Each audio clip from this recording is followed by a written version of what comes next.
Boom, and we are live. I don't know We what to need do. help. You're not used to the other side of this, are you? No, I'm actually that's one of the things that made it kind of cool. I'm like, I'm normally not on the other side of this. Well, you know how we do it. We'll give it a little bit, get some people in. We'll introduce some of the people that were out there early. Ernie Brown, good friend. I ran Country into boy. Ernie Brown and his wife Chrissy today out on Rocky Fork Lake. They're good people.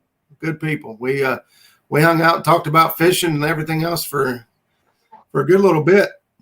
So Yeah, Ernie's been we've been talking a little bit, so that's great. We got Country Boy catfishing out there. Jason Lamb. Country Boy's been out there doing the lives, and Buckeye catfishing.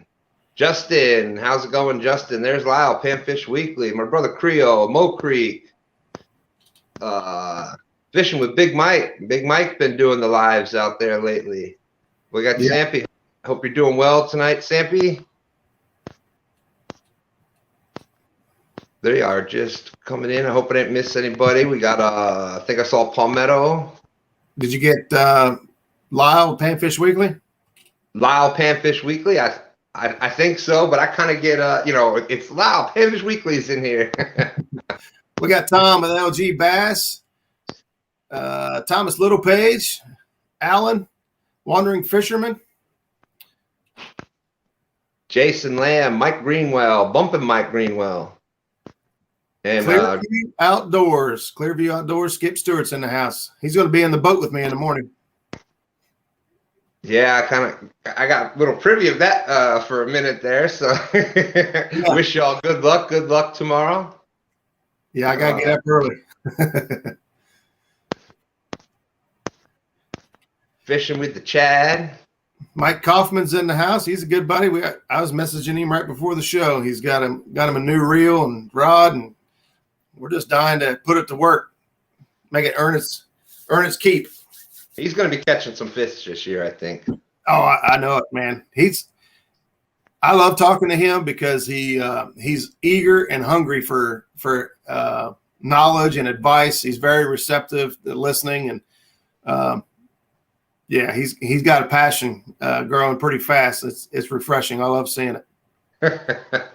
Well, speaking of that, we'll kind of jump into that a little bit. We were talking a little bit before. Stan 3 was here for his premiere, and then gone. He's like, all right, see you later. Boom. Yeah. I don't even know if the video was over yet. And he's like, I'm going fishing. So I think it starts, like you were saying, that getting that knowledge, you got that desire to want to learn. And that's what's great, I think, about this catfish community is you got all the shows that the 8 o'clock shows, you got the other lives, there's plenty of information. You got Epic that's willing to come on and how many hours he spends talking catfish with us. I know between me and you, we probably got the most watch time out of his videos. And now he's been coming up with Lynn there sometimes in the late night. Yeah. Chrissy Brown's in the house. Hello, Chrissy. It was great meeting you guys today. Fins and Finds. Let's see. Peace City Schmitty, your boy Troy, Big Slim 91. Well, you got all the good stuff in here going on tonight. I'm telling you, we always have great people. In our community, awesome. It's just phenomenal. Like I said, that information that everybody is willing. And what's great about the community is we have people from, there's some people that really have no experience with fishing all the way up to, Epic Catfish and Paula Smith and, people that have spent years and years dedicated just to catfish. Big Mike says, oh, go ahead. Big Mike says nonstop knowledge in his head. Zach Murray's in the house. River Warriors are now in the trifecta stage. There you go. So we were talking about knowledge, and How important do you think that is for that person that's maybe a weekend angler that's wanting to go up to that next step? You know, going up to that next, well, I might catch something to, okay, I'm going to catch something and this is what I got to do. How important do you think the information that everybody gets out here is to that person? Oh, it's critical. You know, if you're just starting out, you don't know how bait reacts to water conditions and how that's going to affect where your fish are going to be, whether it's high water, low water, cold water, hot water. You know, all of it plays a big factor in understanding fish behavior and you know what they want. Right? Fish want to be comfortable, and fish want to eat and breed. Eat, breed, and survive. That's it. That's all they got to do. Eat, breed, and survive. And so, you know, once you start figuring that out, that, you know, what do they got to, what's their instinct going to be? Yeah, you know, the river's going up like crazy. They're going to flee to calmer water, you know, more stable water. Like right now, our river's dropping like 20 feet. So all these creeks and back pools and marinas that the fish were staged up in while things were crazy. Well, now their instincts tell them, hey, the water's going down, get out, or you're going to get stuck. So creek mouths, you know, openings of marinas. Hell, if somebody's cornfield's draining off bad enough, you might catch fish coming off the cornfield. That's kind of stuff we're fishing tomorrow. We can fish cornfields. Jason Ward, I don't ever want to take another test in my life, but I proctor an epic catfishing master's class. There you go. There's Justin. Who's your closest catfishing neighbor? I'd say that's probably Derek with the Ohio Catfish Chasers, closest to Justin. Thomas, there's you know, I've never really done any tournament, and I haven't done much tournament fishing. From what I have done is signed up and went and learn as I go. Make sure you go to the weigh-in. It's great advice whether you plan on doing tournaments or not, just to go to some weigh-ins, because after the show, most guys are pretty much willing to spill their beans on how they won, how they got second place, third place, big fish, and you can learn a lot at the weigh-ins and never even get a pole wet. So I'd say hit a few weigh-ins, kind of hear what the chat is about, understand the rules and regulations, and make sure you really got a good concept of what's happening, and then sign up and go. You know, some of your big time anglers, you know, they started out at the bottom of the barrel, you know, especially when it comes to tournament fishing, and now they're the real deal. Carl Morris Jr. is coming on the show in about a week and a half, not this week, but the following week. And he started out bottom of the barrel. I mean, that's part of his legacy, is that he, you know, signed up for like 109 or 114 boats, and he got like 109th. He was like almost dead last. And now he's, you know, accolade after accolade of what he's been able to accomplish. So best thing to do is just go. Yep. That's right. Does anybody know, where's a good place to find information on local tournaments and things like that? Facebook. If you just ask around, if you just put a post up that you're looking for a local tournament, you know, series, and you don't have to fish a whole series, you can just go fish a couple tournaments.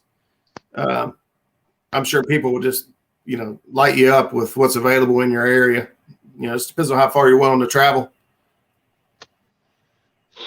We've got a small series. I think it's 7 or 8 tournaments that we're actually going to do this year. We've never fished tournaments. We're not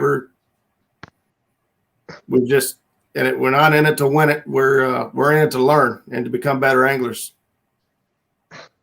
Fishing with the chat. I'm always willing to tell them. I'm always willing to tell them where they weren't at weigh-in. Yeah. Hey, you've done not bad there, the Chad. You got bumping Mike Greenwell with all the knowledge of catfish and things. He fished tournaments for 2 years before he placed good in one, and that kind of brings me up to another topic that we've been talking about is time on the water. So we've got that. There's no lack of knowledge out here that gets shared and et cetera, et cetera. And until you take that knowledge and go out on the water with it and use it, time on the water, time on the water, time on the water. And I think that's when you'll start seeing those results start going up. Yeah. The more, it's just like anything, fishing or anything else. You ride a bike, the more you do it, the better you get. The more confident you get, then you start doing tricks and silly things and whatnot. And fishing's no different. The more you do it, you get more confident. Then you start trying new things, new tricks, and sometimes you stick the landing, and sometimes you don't. Let's see, we're up to 45 people in here. Bullock Experience, Lee Evans, Catfish, Kentucky Outdoors. Thank you. Kelly from the Bullock Experience going out tomorrow with Lee Evans, so that should be a good trip. There's my good friend Alan Priscilla. There you go. Zach Murray says, everybody hit that thumbs up while you're thinking about it. Thank you. Hey, I'll there you go. Stand some love. I'll be honest. There's times I'm watching live, chats and I get interactive with chat pretty, I like to try to stay interactive with chat, and if it shows good, man, I'll forget to hit a thumbs up, and somebody will drop it in the chat, hit the thumbs up. I say, oh yeah. Roger, I've actually said in the chat, being on somebody else's live out in chat, hey y'all, don't forget to hit the thumbs up. And you know what? I checked, and I was one that forgot to hit the thumbs up. But I almost always get it before the end. So. But we were talking about time on the water and stand 3 with that for everybody that was just at the premiere that we had of his big monster new PB flathead, 54 pounds. In February, or was it March? I'm not sure what date he caught it on. It was still February. February flatheads. But it's like what Epic has said, that under a certain temperature, I think he said he's never seen a flathead eat anything under 39 degrees. I think he said 39 or 40 degrees. Well, the water temp in the main current was 40 degrees, and where stand 3 was fishing was up off the main channel, back in some of like what you were talking about. Yeah. Some warmer water, and it was up to what he found was 54-degree water. Well, we go to the instincts of the fish. That's what the comfortable zone is for the flatheads. So it just kind of, you start putting 2 and 2 together, and but that he was out there that week, and you could even hear him in the video. He said all week long, and this one fish made it worth it. Yeah. Hey, my wife's in chat, Janice. Hey, sweetie. Hope you're having a good night at work. Justin asked if I caught any bait today out to Rocky Fork. I did not. I threw the cast net for 2.5 hours. I caught 2 shad, and I gave them to Ernie Brown. I threw the cast net while I was sitting there talking to those guys, and I thought, I'll get bait. And I wanted to give them a couple fresh shad to see if it changed their luck fishing today. And it didn't change my luck. I didn't catch nothing. A couple of ditch pickles. We got Avid in the house with us. What's up, Avid? And Janice, and still up to 47. Awesome people out there. Now, time on the water. You don't seem to have a problem with time on the water. I got the feeling that if you could, 7 days a week. Now, I could do it. you have a out there that kind of helps with that motivation, and all kind of got that same addiction. Yeah, it's rare to find folks that like to fish and think as the same as you. And for me, I'm very blessed and lucky to have Skip and Zach. We think just alike most of the time, and we have a passion for the fish and for fishing that's equal, and works good as a team. We get along good. We have a lot of fun, and we catch some fish. As evidenced by that 37 fish video and many, many others. Yep. Yeah, I went out last Friday, that little solo trip I did, and then I turned around the next day and took Janice out, and we caught some fish. I think we only caught 6 or 7 fish, but the day before I caught 15 fish and half the time by myself. Here's a comment that I'm sure y'all see a lot and hear a lot. I believe it too. Mike Greenwell is one of those guys that puts the time on the water. Mike catches good fish. Mike puts a lot of time in on the water. He earns every one of those fish. And but where he's at is about 3 hours, I think 4 hours maybe, down to where he's at. That ain't too bad. I can make that a one-day trip. Leave here at 3 a.m, get down there. I don't know about driving 3 hours back. I might get a hotel room for one night. Fish half a day the next day. It's starting to turn into a plan. Jason Ward, he says, no kidding. I have a number of friends that say, how long are we going to be out? As soon as I hear that, it's time to ask the next person. Yep. I got quite a few guys that used to fish with me that don't fish with me because I don't want to quit. I got to give my granddaughter Lil Smith credit this weekend. For those that watched our live stream, she was out there with us. We were out there in that cold rain. It rained for like 3 hours. She was out there 5 hours.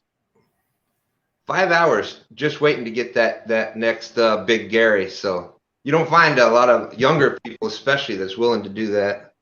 No, you guys are doing a great job with her. It's awesome from the outside looking in to have a young one like that's eating it up. Yeah, I'm starting my collection. It's not quite as. Hey, I've had this collection for a while. I'll be honest with you. It was pretty hard for me to put these up on the board back here because I wanted to put them all on the boat. Yeah. Some stickers I had 2 of, so it wasn't so bad. But most of them I only had 1, and I was like, dang it. So if anybody wants to put a sticker up on the board behind me, you got to send me 2. One for the board and one for the boat. Funny. No, I fooled around with that today, just playing around. I want to fill it up completely.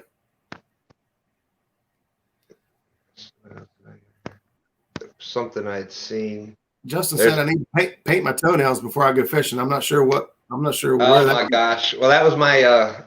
That's my granddaughter is still an 11-year-old girl too. So right. Her tip for catching big fish is that you gotta get your toenails painted rainbow colors. So that's. Wow. I've seen that comment, but I didn't know where it came from. And I'm sure Gabby's probably tried to do something similar there with Justin. So Gabby is a blast. She is hilarious. She's just like her dad. She has no filter. First time I met her, she came in the boat. I took them out fishing. She climbed up on my lap and ripped a big fart and just giggled like I'm like, did you just do what I think you did? Yes, you did. Yes, you did. Becca's in the house. Hey, Becca, thanks for stopping in. 2 guys in a catfish boat. Thank you, thank you. Yeah, that's nothing like he got a pontoon boat just so we could bring the grandkids out more. Nothing like watching them catch fish. Absolutely, man. I love kids fishing. I don't know which one gets me more excited, fishing with vets and seeing, veterans get out there, or kids. They both make me all warm and fuzzy inside. I like if especially newer people coming into fishing that really haven't experienced it before. Probably we used to live right on a lake, so it's probably been hundreds of people that we've taught how to fish and really have never experienced it before. And to see the excitement on even a teenager or somebody 20s, 30s, whatever, that never experienced it, to see them catch that first fish and they get all excited, and it's just amazing. I saw Palmetto was asking about the 2 stands fishing. Oh yeah, that looks sharp. Don't have the shirts available yet. This is kind of my cousin from Indiana, my cousin and aunt. They were kind of working on some stuff with us, and so this is kind of just like I think what One Ton did. Had a couple made for themselves just to see how it goes, and but our logo is probably going to end up staying something similar to that. It's got the anchor with the two stands fishing. I'm kind of playing around with that myself. I got my Teespring store all set up and ready, and I tried to order samples because I don't want to sell anything to anybody or anybody to get anything until I check the quality. That's just bad business. And so I tried to order samples of some of the clothing that we designed, and it won't go through. It's crazy.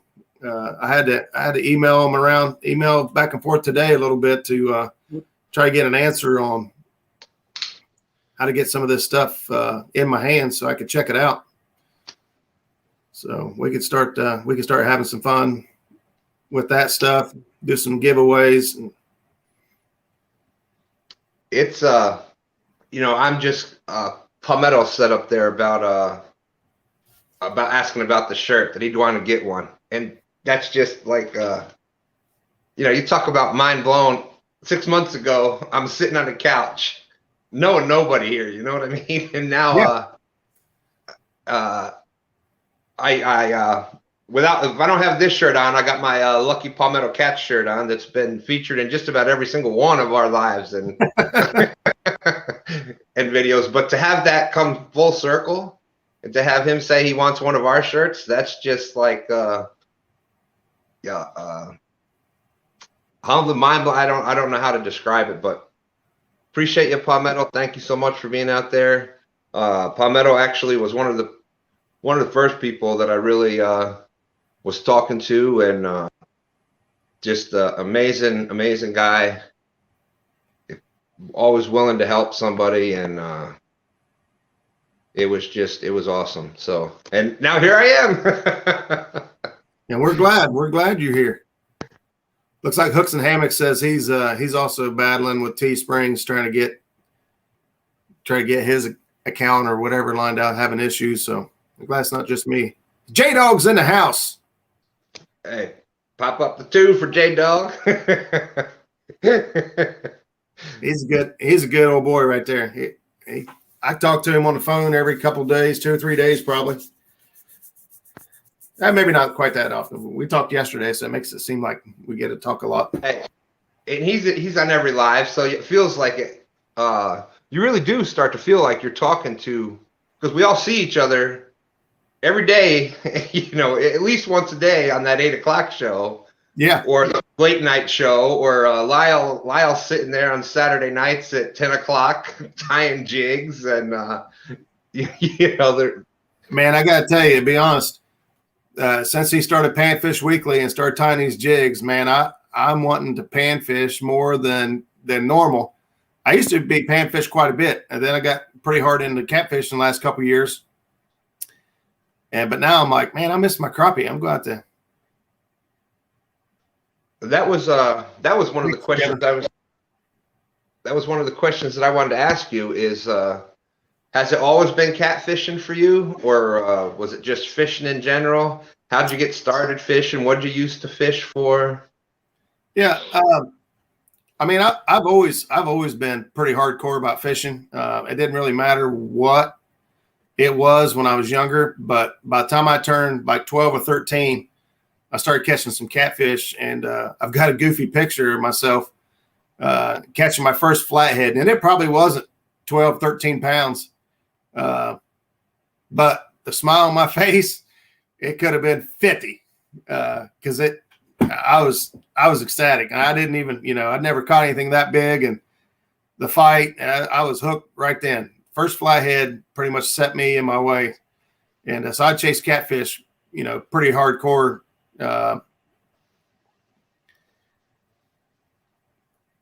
Yep, they were doing that today. She had one for catfish and one for panfish out. Chrissy did. But then I got into crappie fishing. Once I got a boat and got more mobile, got to learn more about structure and fish movement and all that stuff. I started doing a lot better at pan fishing, and so now I'm just pretty much catfishing crappie. That Mark? Sounds familiar. Yeah. I mean, obviously, I like to catch my bluegills and whatnot. Most of the time it's for bait. I will eat them. You get some of them big ones, man. It's hard to cut them up for bait. They're good to eat. And now, Roger, do you think that having that fishing experience for multi-species of fish, how does that help you with your catfishing? What is it? I was reading chat. I'm sorry. I know I did the same thing. You've had that multi-species. You said you've caught bluegill and crappie and been on the waters. How important is that experience with other fish other than catfish? Well, knowing how bluegill beds work, knowing how when the crappie are going to move in close to the banks, because as much as we hate to think about it, them catfish are eating your crappie. They're eating them crappie and they're eating the bluegills, and so knowing how to fish and catch the bluegills and the panfish. There you go. Helps you find the fish. You find the bait, you find the fish. So it helps a lot. Pay attention. I was trying to read chat. I know.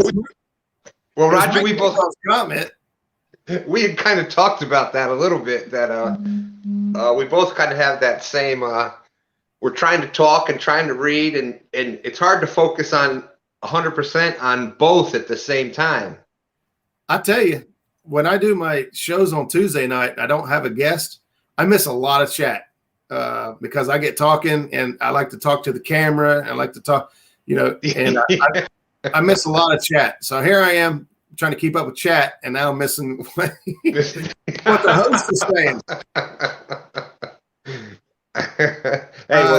We haven't talked about whether we're going live tomorrow or not. I'm not 100% sure. The river's going to be going to require a lot of attention, so I don't know. We hadn't really talked about it. I'll probably have my camera and stuff ready in case we want to go live, but I don't always. Sometimes it's nice just to get out there and just fish. Leave the camera and stuff, in the box, but I don't know. I end up going live almost every time I go. I like to share.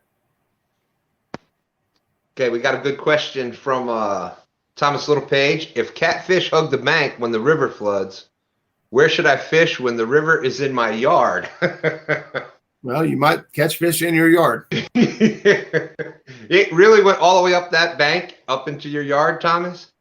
For those that didn't see Sharina's, that her very first live stream that she did when she was out back showing off her poles, and she's got her poles named, and for those that didn't see that, there at the very end of the yard, it's a pretty steep drop drop down. So if that water is up in above that and up into your yard, I'd say that's a good place to start right there. Yeah. What the conditions we're fishing tomorrow, the river's extremely high. Fish are going to be in treetops. You know, they're going to be nowhere near where I'm under the picnic table. That might be a good bet if it didn't float away. Chat's got a whole bunch of answers for him. Yeah, I see that off the back deck, front porch. The driveway. Creole says, Roger, if you don't go live, we've got a surprise I know you'll enjoy. That's a cliffhanger right there. I seen where he was going to go live from. He's fishing for everything with crawdads, basically, is what he said. Is that what ended up winning the poll? For those that haven't, Creole Catfishing has started a Facebook Facebook group page out there. A lot of that's probably something that's going to be coming up down the line here for two stands, but we've got so many good ones. Like I said, Creole's just started. Avid's got there. Catfish and Crappie, Catfish Weekly, Panfish Weekly. Do they have one now, right? Or does Panfish Weekly have it? Yeah, they got it. I think they got their own Facebook page. Pretty sure. I originally did that because I was trying to separate my fishing family from my actual friends and family, and they're the same. I mean, really, I have so many fishing friends on there and so many posts that I often miss stuff from, close family and friends. And so I try to separate it thinking, I wouldn't miss so much of everyone else's stuff. And it didn't work. I've got friends. All my friends are still on my personal page, and I like everybody. So I'm not deleting anything. Same thing here. It's like I said, my cousin and my aunt, they don't really fish, but they wanted to get involved by helping out with doing the shirt and trying to help with logos. And my other cousin Evan, he comes in occasionally, especially on the lives. We used to go fishing with us when he was a little kid, and so the whole, just like you said, even the family that wasn't necessarily fishing, now they've become over into fishing. Yep. My mother and sister, I'm sure they watched the they don't really go into the chat or whatnot, but they'll watch I'm sure they watched the premiere on the TV, and they usually watch our lives when we go live. They get a good kick out of that. We got Has Life in here. Still got 52 people. There you go. Awesome. Central Valley Adventures. I see them a lot, and over on my shows too. The question for crappie fishermen. I got a spool of Mr. Crappie High Vis line. Is that stuff any good? Oh, wait. Nope, that was Bass Pro Crappie Max. But it was wrong stuff. But yes, I use that stuff, the Mr. Crappie stuff. I like it. For the price, it does me good. Hopefully some other folks can chime in so you get more than one opinion. But I'm trying to put the answers up to it, and the chat's moving before I can click the. I use it all the time, says Justin. There was a couple people that are saying the same things. They use it. Good line. Yeah. And you know what I find is that regardless of what fishing you're doing, crappie, catfish, I don't know if you find this also. Like for me, I'm confident in big game line, Berkeley big game. Yeah. So that's, to me, is going to be what's going to work best for me. I may try a new line or here or there or something, but I've used Berkeley big game so much, and that's my confidence line. So if I'm going to put it in a situation where, okay, I think I got the chance for that monster. Like if I got that shark bait or the donkey bait or whatever anybody wants to call it, where it's like half of a shad, you know, the head of a shad, and you got this much. I've got big game on that pole. How important do you think having that confidence in what you're using? How important is that confidence to you? 100%. 100%. You know, having something that you feel is going to get the job done and that you have confidence in will allow you to put your baits in places that, you know, people who doubt what they, you know, I throw baits. We throw baits right in trees. I mean, we know the brush pile's there. We know how many feet it is. And we use the Pythagorean theorem to get our bait right in it. And because I'm using, you know, I believe in what I'm using, I can pull him out. And then you go ahead. What's up, Ricky's Creation? So what pound test do you use from the bank? Was that question to me? Yep. Usually 30-pound test. If it's really high river conditions or I'm fishing in the high current areas, I'll do 40-pound test, Berkeley big game, because there's always that chance here in the James that, oh yeah, you know, we just saw the premiere of that 54-pound flathead. There's 70s, 80s, there's 100s in the river, and I always like to try to have one big bait on for that, just in case I happen to get it right in front of that you know, that monster, that biggest fish. I think Epic says it right. He's always fishing for that biggest fish that's in the water. That's our motto right there. When we go out, we're looking for the biggest fish in the river. Where is he? But I was just curious because I don't bank fish. Well, I haven't bank fished in a long time. I can't say I won't bank fish, but I will. But not if I can get on a boat. But it's, you know, from a bank, it would seem like you would be more susceptible to abrasion and whatnot. You know, pulling a fish in through the. That's why I love mono. Yeah, I've had too many break off. James is a lot of. It's a tidal river, so every day you got water. Forget about rain and things like that. Just every day with the tide. It goes up 3-4 feet, drops down, up, goes up, drops down. Yeah. So there's always stuff being pulled in. You get some rain and heavy rain, and it'll just literally rip trees off the bank. Same thing I've seen in Ohio with the trees coming down the water. And, you know, it changes constantly. So I've lost big fish using braid where there's just too much. There's not really a lot of open water around here. There's structure pretty much everywhere. Yeah. Same here.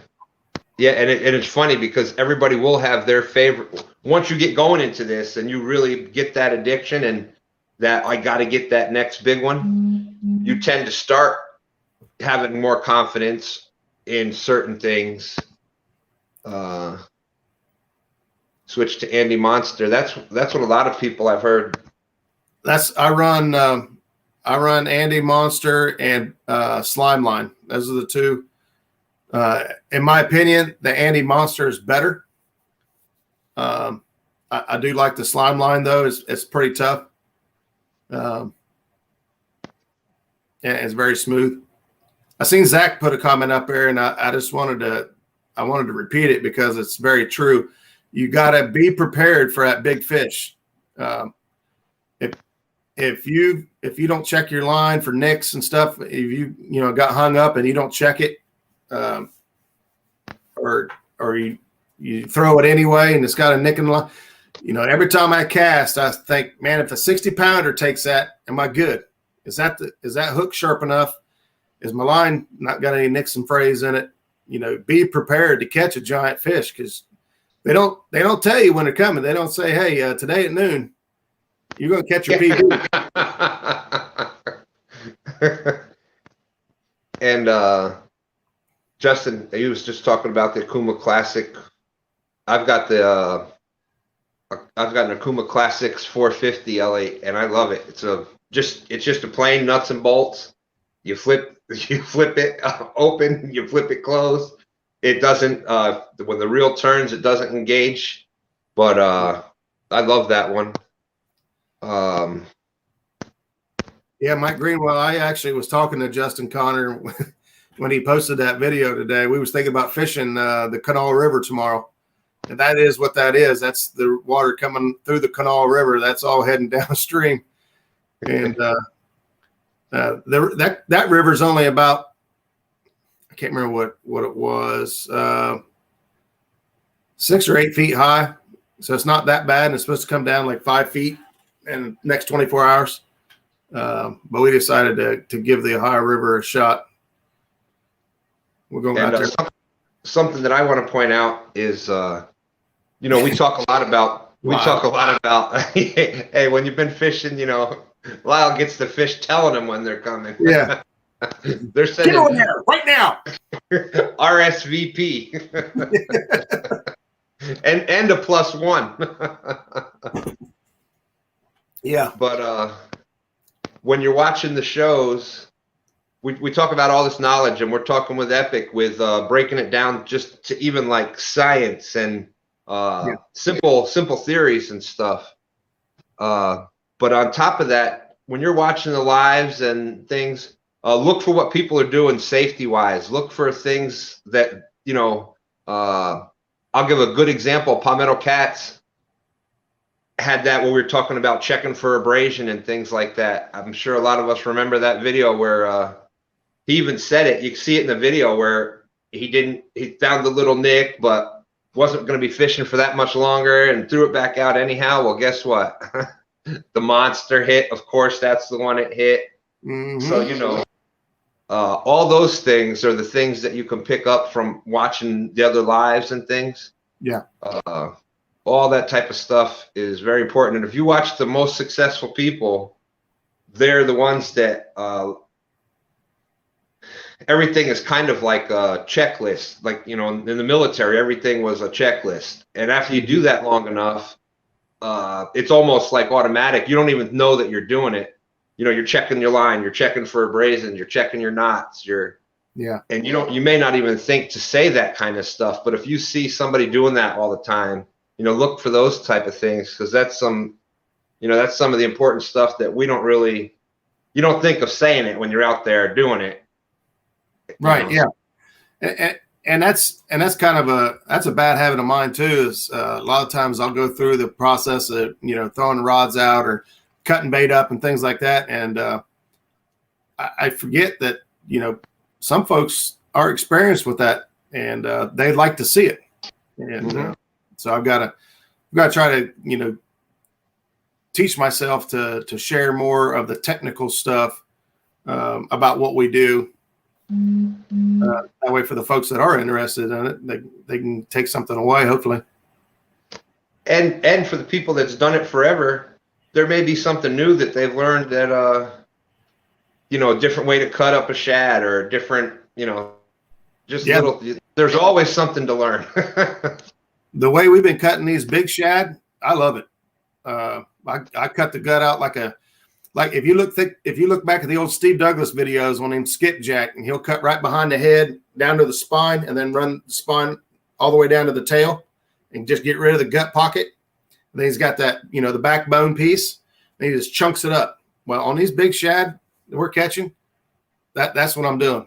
So I get a lot of blood and get a lot of scent in the water, right away. Whereas you cut up the bait just in slices. Oh man, we got we got a whole house full of pros over there. Tim's house. Critiquing. Thanks for tuning in, buddy. I appreciate it. Yes. But you're right. Just, explaining more. And I see Mike Greenwell said the same thing, kind of walking through things instead of just jumping. I kind of go through the motions, and we get the baits out there right away. And it's like, all right, now we got the rods in the water. I'm like, here's what it is. Got rods, got bait, plug in. Let's go fishing. That's pretty much. We say that word for verbatim every time we go out. We got rods. We got bait. There's a plug in. Because I've been on the boat a time or two when we forgot the plug. Yeah, that's that can end the day of fishing real quick. No, you just get the plug in one way or another. I've got pictures of not Zach. I'm sorry. I've got pictures of Skip about the top half of his body underwater trying to get his plug in, and his feet just sticking straight up in the air. I'll throw myself under the bus too. I took Chad out. It's just a couple months ago, and when you go out with somebody new and you're doing something different, you get knocked off your routine. And I was out of my routine, and I was excited to be fishing with the Chad. I forgot the plug, but luckily on my boat, there's a big splash well, and I've got a big cover, so I can put the plug in from the inside. And so I just climbed back there and kicked the bilge pump on and pumped it all out. It seems like every time I take Chad, something crazy happens.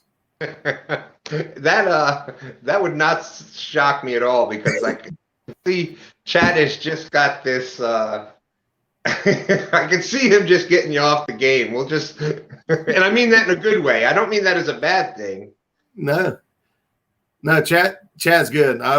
We did I think the most recent was a 2 versus 2 we did. And we teamed up for that one. And man, Fisherman Chad is a blast. And he's good. He jokes around about, not knowing what he's doing, or, on the bait shop, he's joking around about not, but for what he's learned and picked up, and in the short amount of time he's been doing it, I think he's doing really well. Yeah, he gets out there and he does the tournaments. And Mo Creek said Chad will bring out the crazy in anybody.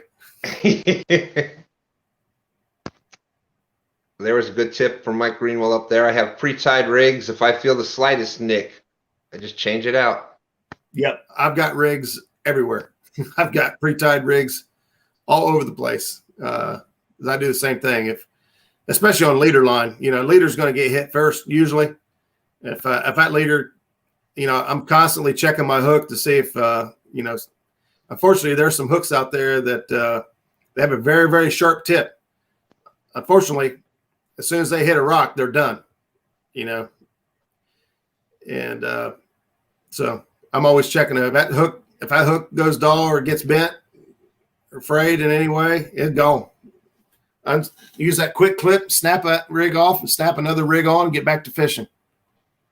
Boy, and here I go. We were just talking about missing things. Got a Uncle Josh. We got 58 people in. Awesome. Thank you so much. Sweet. Please hit the thumbs up if you can remember. Thank you. We got Uncle Josh. Hey, there's Sean, Catfish Heroes. I wonder if he's funny. He showed up with Epic. Yeah. Sean says him and Epic fish with Spencer and forgot to try to make a video. Yeah. That's when you're having too much fun right there. When you just get completely engulfed in what you're doing and just having fun. You forget about the camera. Unfortunately, that's probably some of the best video as well. Yeah. But like I said earlier, sometimes there's days where you just want to turn the camera off and cut loose. I still do my own checklist. They always want to help. I don't want to do it also. Yeah. Yeah, I'm the same way. I got my routine, and even if somebody helps, I double check it anyway. Just not that I don't trust them, but I don't trust them. I got a kind of story about that, and it's not so much with the checklist thing, but it's a good idea. We were fishing on a dock, and Stan 3 had gone out in the kayak. I was on the dock. There was a couple other people up there, and ended up hooking into a decent sized fish. It was probably 30-ish, somewhere in there. Then I'm getting it reeled in, And now I've got the net, a dock net, right there. So, you know, the dock nets, for those that don't know, it's a big circle with a net and it's got rope attached to it. You drop it down, you swim the fish in it, you pull it up. I mean, it's a little more difficult than that, but and if you're trying to do it by yourself, it's even a little more difficult. So this other guy comes over, I'll land it with you. I'll help you land it. So I'm thinking, okay, you know, and he was fishing, looked like he knew what he was doing. I get it there, I get it right to the thing, and I see him. He said, I'll land it. I don't need the net. I'll land it. I got a glove on. So I'm thinking, all right, if he reached way down, he could lip it. It wasn't that far, you know, it was only not too far from. So as he's doing this, and he had the glove on. So, I mean, what else would you have a glove on for and make a point? So it sounded like he was going to, you know, lip it and pull it up. Well, before I could say anything, he just reached out with that gloved hand and wrapped the line around it and tried to lift it right up out of the water. So the point I was trying to make is there maybe people want to help unless you know they know what they're doing. Sometimes it's just better to say, I got it, my friend, I got it. Oh, I've been known to yell, don't touch the line. Yeah. Even to the people that know what they're doing. Don't touch the line. Don't touch the line. Shut up, stupid. I know what I'm doing. Okay. Oh my goodness. Yeah. That and that's one of the things I like about your show and your videos and stuff is I get that you do a great job of making us feel like we're out there fishing with you on your lives at home. It's literally like we're just sitting around talking, kind of like what we're doing right now. Yeah. You know, you really feel like you do a great job of that, of just making us feel like we're there with you. And, you know, we're just hanging out with our friends. We're either fishing or we're talking fishing. So, yeah. Yeah. I'm talking catfish with somebody every day. Well, I know 8 o'clock I'm going to be talking catfish with people, but even throughout the day, I'm talking catfish with several other people normally. Tim said they're savages on the boat. I can relate. There's on camera muskrat and there's off camera muskrat. I'm sure that's the same for about anyone. All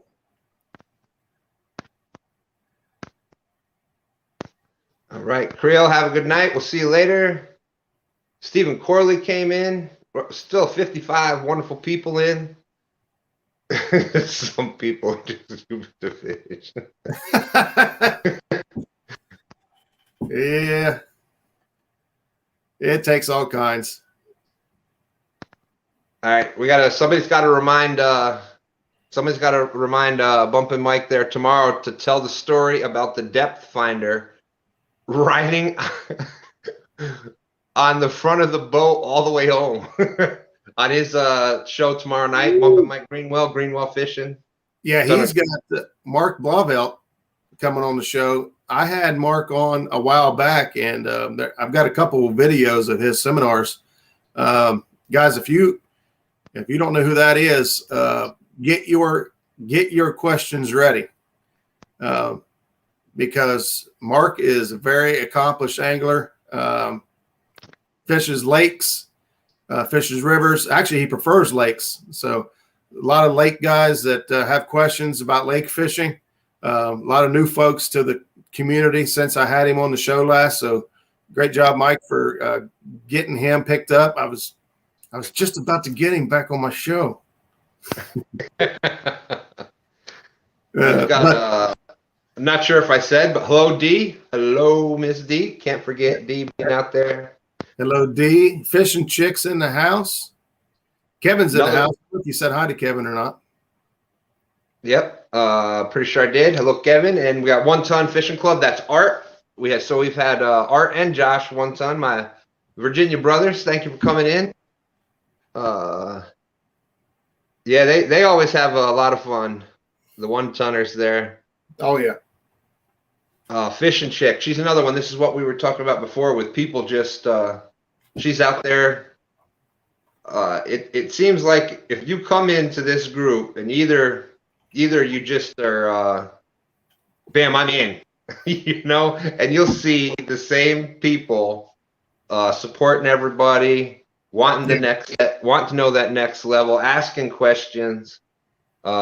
Fishing Chick is another one recent out there, and really appreciate the support. Thank you for coming in and on everybody's channels. That's the biggest thing. If you're serious about catching big fish and serious about learning, ask questions. Reach out to the people that are doing what you want to do and ask them. And I'm telling you, 99% of the time, they want to help you. Yeah. It's crazy that the catfish community is that way, but it's so good that it is. But most people want you to catch fish. I just said, I was talking to Justin Connery, and I'll be frank with you. I was fishing with Janice that day out on the river, and we caught a few fish. They weren't big. And then we got home, and he posts pictures of 40s and 50s. We're like, what the heck happened? I don't know 40s and 50s where I was at. What did I miss? And I told him, I said, hey, what was you guys doing different, or what was you guys targeting that day that put so many good fish in the boat for you? Because I'm missing something here. And but that's what it takes to learn and evolve, is to reach out and ask somebody and just talk to them. And Justin, was stand up about it, and he ain't gonna give me his GPS coordinates where he's fishing at, but he told me, what he was doing. Yeah, and I think that's we talk about Epic a lot because we're excited that he's in here, and his partner in crime there, Sean, Catfish Heroes. Yeah, great having you in again. They'll answer your questions. Don't feel. I will answer your questions, Roger, and probably if knowing Roger, you'll probably get to the point where like, all right, I know, I got it, I know the answer. Thank you for the 2-hour explanation. But yeah, if I see somebody excited about it, I'll keep going. Yeah, that's how Tim is. He goes around the tree and back and loop and back around, but he eventually gets right back to where you started. And it makes sense. Yeah. I mean, and to have scientific proof of, pretty much have scientific proof of keep it simple, stupid. It's kind of funny, but we tend to overthink. We tend to give the fish credit that they overthink. And that's probably one of the biggest things that I've learned from him that's helped me is, fish are instinctual. They're going to have their comfort zone, current depth and cover. So, it's pretty, and then it just takes the time on the water to figure out what that right current is, what the right depth is, what the right cover is. And once you start, it's like he was talking the other day about where he was wanting to drop baits, and in what people are asking, well, what's the right velocity? Well, it's hard to describe. You just, after a while of fishing it, like if you're dropping a 12-ounce sinker to make it go here, it's just instinct to know that's the exact water. That's where I got to put it.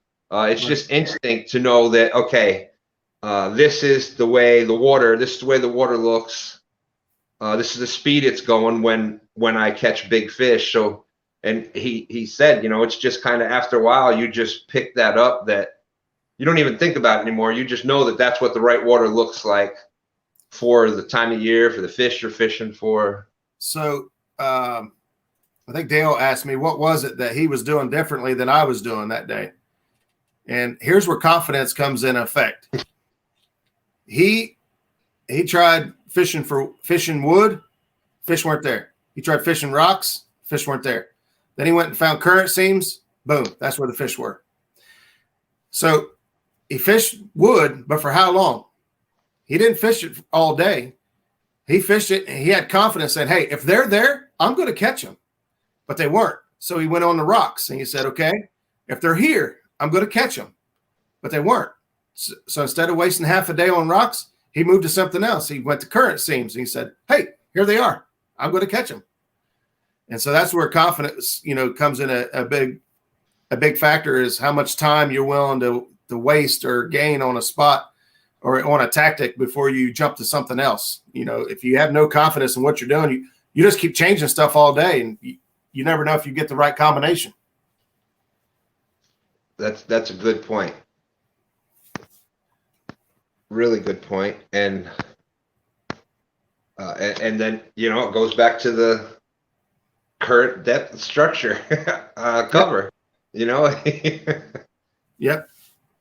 And, when you get a lot of these people on the shows, Catfish Weekly's had a bunch of good ones. And speaking of Catfish Weekly, going back with Doc Lang, that trip where you went down there to Alabama. Mm-hmm. I think I was fishing jealous, you know what I mean? But happy. I'm glad that you see the fish people are catching, and they're your friends, so you're happy that they're doing it, but you're like, man. Yeah. I'm that way now. I see people down there all the time. I'm like, I want to go back. Yeah. Don't.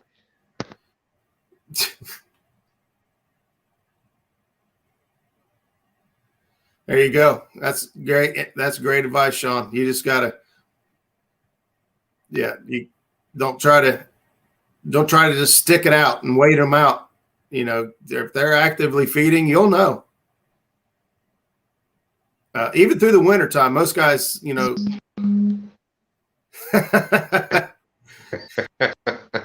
that's possible. That's possible. Shoot, I forgot what I was saying. Even in the wintertime, don't just stick it out. Even in the wintertime. Yeah, a lot of guys will say, in the wintertime, instead of sitting for 20, 30 minutes, I'll sit for an hour per spot. No, we don't. If those fish are there and they're active, 20, 30 minutes is plenty enough time to get bit. And if we're not getting bit, we're moving. We may not move real far. If we got confidence in the area we're fishing, we marked a lot of fish, and there's fish moving through, or there's a lot of bait in the area, we might not move very far, but we're going to keep moving. I like also when we were talking with Epic about strike zone and detection zone, and sometimes they'll know it's there, but it's just not close enough. Right. And I think that's where we can go back to, especially if you're a newer boater, or even from the bank, there's things when you're not getting bit. If you're pretty sure there's fish there, just try moving them a little bit. Drop them back a little further, nudge them in a little bit. Just try to get it closer into that strike zone. And then with the newer boaters and things like that, and even the Pythagorean theorem idea that you had, when you're marking fish and you're trying to get fish, trying to get that bait down into that strike zone, because obviously the closer it is, better chance that they're going to come out and hit it. So learning how to properly read your electronics and anchor up on fish. I think proper anchoring is probably something that a lot of people don't. It's really underrated. They think you just throw an anchor out, where there's so much more to that. You got to figure out how far up from it you want to be, the current, and how much rope to let out, and where to cleat it off at, and et cetera, et cetera. It's a whole, that's a whole nother thing. But point being, try to get the bait as close to the fish as possible. And that's for blues, flatheads, channels. Yeah, I'm keeping up with chat right there. He was talking about tailoring to what the fish want, and Pythagoras has been quoted. I won't take credit for that. That was me and Zach on the boat one day, and he explained it to me, and a light just went off, and I was like, "Are you kidding me? All this time? all this time. I've been throwing over them. Yeah, and when on that, it was like, duh. It's just like so simple. That's why I asked the question before I explained it, is because I know that there had to be more people who thought like me. If I'm throwing 100 feet, I'm at 50 foot of water. I've seen a lot of 100, 125, and 150. And so hopefully it helped somebody. Even if it helped one person, it helped me. But yeah, Zach put me on that. He's very accurate when he's casting. He's in construction and does his stuff every day. So he's pretty dead on when he says 75 feet to 100 feet. It's 75 feet. Yeah, and obviously there's some things like line stretch and current and etc. But that theory is going to put you pretty close right in that ball game. And I'd rather be a little bit short upriver than too far downriver. Yeah. I find myself casting much shorter. Well, I mean, when we're set up on certain structure, I'm going to have rods that are going to be off the sides. We're going to put swing rods on both sides of the boat, depending on what our anchor position is. And that's, I'll be honest with you, that whole swing rod deal, throwing a rod straight out the side of the boat with a little bit lighter weight and letting that current just sweep it back. You don't want to sweep back quickly, but let it sweep back. And, a lot of times it'll find, throw it, sit shallow and throw it out into the lead or, up on the channel and let the current bring it back and put it right up against the wall of the channel. Or, it finds a nook and cranny somewhere that the fish have found. Those swing rods, they catch a lot of fish. Yeah, and because we know cover is important, that wall or that ledge, that's a cover that the fish are holding against. So, Justin told on himself. I tried to tell him last time. He says it keeps cast. I tell him the target is 75 feet behind the boat, and he's just winging it with all he's got. I'm like, dude, I was like, you're way past him. What's up, Jared Hawker? Oh no. I'm getting old. I don't know if I'm that old yet.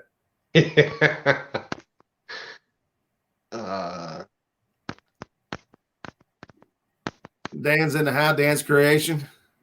Good to see you in, Dan. Thank you. Aaron, that was Catfish Regulators mount up. He did a great job. Aaron's been catching some blues down there in the Lake Kerr area out with the 1-ton boys and LG bass. So ended up biggest fish coming out of Virginia, Lake Kerr, for the blues tournament on the Fishing with the Chads channel. So and he was smart, because I don't know if you didn't watch that first day of the tournament, it didn't matter what part of the country you were at. It was bad weather. I think the entire United States was under bad weather that day. You had Moe Creek and Parker Outdoors. Was the temperature even 0 where they were at? I think it was 10, maybe. Yeah, I don't remember. I think their wind chill was below that. Yeah, it was freezing weather there, and just it was across the country. We were out in the boat. I was out with Dan from Green Machine, and old Aaron's there. Got the truck with the heat going. Got his poles set up on the bank, and get the bite and run down to the poles, run back up to the truck. So he did it right. Yeah, Regulator said I let him down. Moe Creek said -13. Yeah, I didn't think it was. I didn't think it was very. I didn't think it was above 0. That's why I wasn't sure. But there again, that's the perfect example of just taking little things and time on the water. They've fished the lake. It's -13 degrees, so that water temperature is down, dropping. Well, what are the fish going to want to do? They're going to want to find their comfort zone. their comfort zone isn't, 30-degree temperature water. So they're going to try to move up to where that water is coming out from the power plant, from the warm water discharges. And you find that happy medium right there, and you catch 37 fish in a few hours. So yeah, I think it was 37 that they had in the tournament, wasn't it? 36. 36. And some channel cats. Yeah, 36 blues and a bunch of channels too. But Greenwell has a great point right there. We do that very same thing. He says when anchored up, I like to set up where he can, it moved, but he sets up to where, he can put about 50 foot of rope out. There you go. And if you got 300 foot of rope, you can drop back another 50 feet, and you can turn one anchor set up into 3 or 4 and not have to throw the anchor as many times.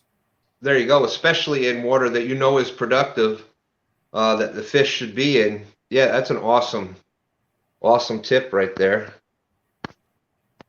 But the same thing works for bank anglers. If you're chucking that, you've got your rods chucked all the way out to the channel, you're not getting anything out there. I try to fan it a lot of times. You'll see us with we'll cast like the first rod downstream, so it's in a little closer to the bank. Then the next one will be a little further out, so we're covering multiple depths. And if that doesn't work, try to move the positions. If you're pretty sure that there's fish, and sometimes there's not always going to be fish there, and sometimes there's not a lot you can do. But a lot of times, if you do those things just like that, just the simple little tricks, and it's the difference between putting fish on the bank or leaving them in the water.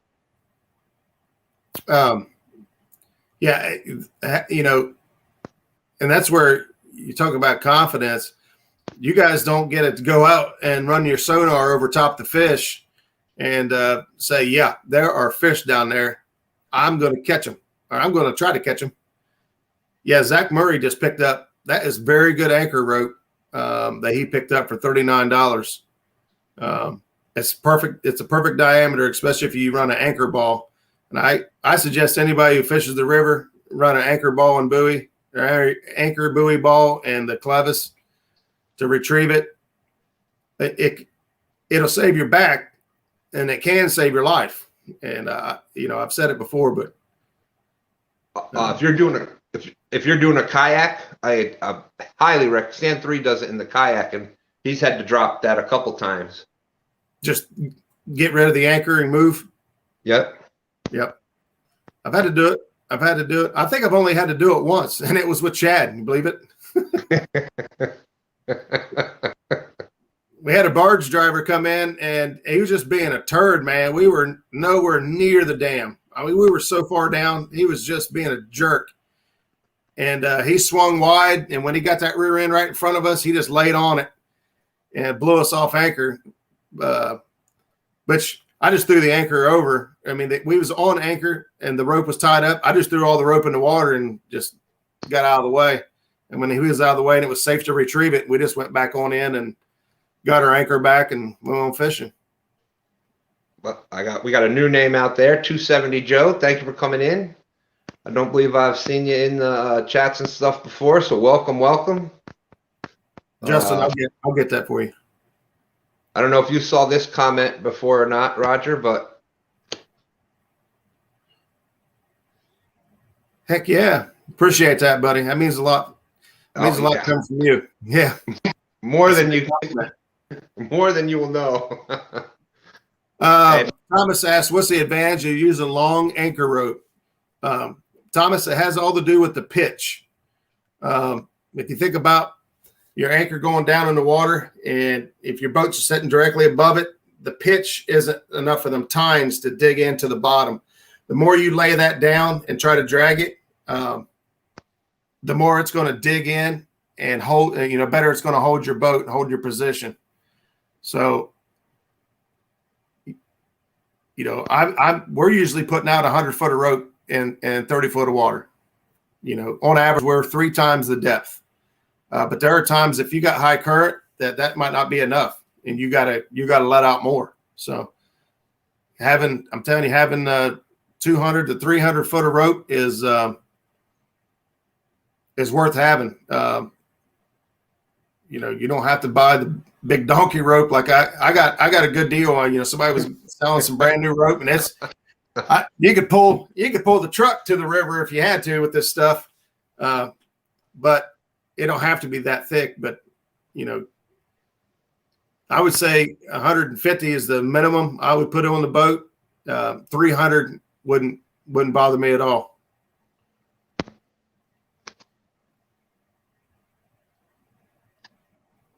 Another great tip for saving your back: use a trolling motor and have it pull the boat while you gather rope, or have a driver when you're not alone. Yep. Yeah, but if you get one of them buoy balls, you can just drive it and make the buoy ball yank the anchor up off the bottom of the river for you, and then just spin your boat around and just pull in all the slack rope, and you only got to lift your anchor 3 feet from the water into the boat. And I hope that answered the question, Thomas. And then on top of that, with that longer rope, that tip that Mike Greenwell just put out there. Yeah. As far as if you got long enough rope like that, you can just let some out, go back, drop back about 40, 50 feet, see if you got a little bit closer to them. You're fishing a little different spot. Sometimes that's a good idea too. If you're up on a spot and you catch a couple fish, boom, boom, you catch a couple real active fish right away, and then nothing. Drop back a little bit. If you're in that good section of water, you just may have caught a couple of active fish that were right there. You drop back a little bit further, you could be right into some more active fish. So, Mike, I'm not sure why you'd be scared of the buoy ball. It's a lifesaver. If somebody's wanting that rope, you can either get with Skip or Zach or me. I don't have the link. I can have Skip or Zach send me the link, and anybody that wants to take a look at that rope. It's hard to buy a rope online. Anchor scope, 5-to-1. I usually use 3-to-1, but conditions may warrant. Yeah. More or less. And basically, we all fish under different conditions, and best thing to do is to take the knowledge that you get, what Epic says for Mississippi, or what Roger says for the Ohio, or we say here for the James River or the Tennessee. There's going to be similarities, but they're all different. So you've got to take what you hear and put it to the waters that you normally fish. 10-foot water on the Mississippi is way different than 10-foot water on the Ohio. Yeah.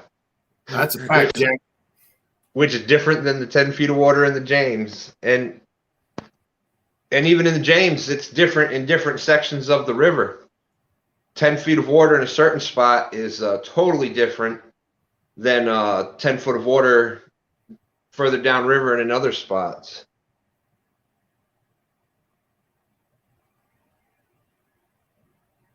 I'm not sure what that is. If you don't have a Garrett, just run the motor till you could pick up without the current messing with you. I'm not sure what a Garrett is. It might be the same thing I'm talking about, but I didn't realize that's what it was called. Good information for someone like me who's thinking about getting a boat. There's a lot to boating in a river. Boating on a lake is completely different. Boating on a river has you got to respect the water. It'll humble you or hurt you. If you guys look back last Friday in my live stream, I was fishing right on the edge of a current seam that was shooting giant trees and logs at me left and right. And I had to pay attention and stay on my toes to make sure that, one of those big trees didn't come down and hit us. We got Paula Smith in the house. How you doing, Paula? Great to see you in. Thank you. If y'all haven't checked out Paula's channel, Fishing with Paula Smith, she's awesome. You want to see some big catfish? You want to see a person catch catfish about as big as they are? You go check out. You go check out Fishing with Paula Smith. and so full of excitement, you know what I mean? Catches a fish. She catches lots of big fish, but she catches a 5-pounder and a 10-pounder. She's just as happy. She's giggling and smiling and just, it's awesome. Yeah, and we all love that. Look at Elston, Chunky Cat's fishing. Why do we like that? Got the glowing rods, got the excitement. He's happy. He gets that 5-pound fish on an eel. Woo, eelhead. Donkey kicks the chair and he's I was in that chat when Elston roundhouse kicked that chair out the way. That was awesome. It was so fun. This is a great tip too from Whiskers and Stripes. Important to properly cleat your anchor so it doesn't get under tension. So like you said, in my situation where I had to throw the anchor rope in because of the barge situation, that's not something you want to have. You don't want to be fighting up there. I haven't had to do it yet, but I keep a sharp knife at the front of my boat and at the back of my boat. If we ever get in a situation where the anchor rope has to get cut, there's a knife there to do it. There's, that Justin puts out a good point. The river is a completely different animal. Glad I got Roger to teach me. And that's a tip that I would give out to anybody that's thinking about getting a boat, whether you're doing river, lake, whatever. Safety. Go with somebody that knows boating, that can kind of give you some of those tips and some of those things. Some things in fishing we can learn the hard way. Boating safety isn't one of those things. Yeah. Sometimes you just get that one chance with a boating safety issue. And, so I highly recommend take safety really, it's of utmost importance, and learn some things from some other people before you try to go out and do that yourself. Yeah, that's one of my favorite things to do is take new folks out, or folks that are hesitant about going out on the river, because I was that guy too. I see you, Zach. I'll see you dark and early in the morning. But these guys I was that guy too. I was hesitant. I heard horror stories about the river, the barges run you over and all this other stuff. And I got a couple of buddies that take me out and show me, it can be dangerous if you don't know what you're doing, but you take caution, you err on the side of caution, and then you'll be fine. I mean, you don't have to have a big giant boat out there. And again, it's a time on the water thing. Again, you get so used to doing things, and if you include boating safety in that,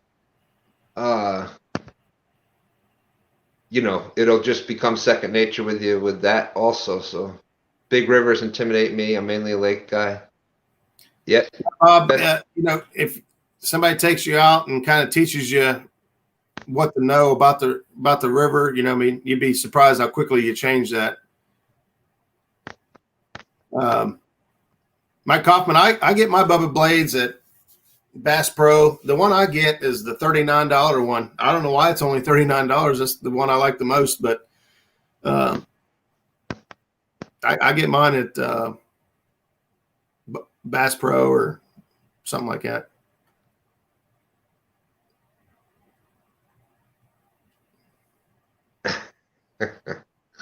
With my boys.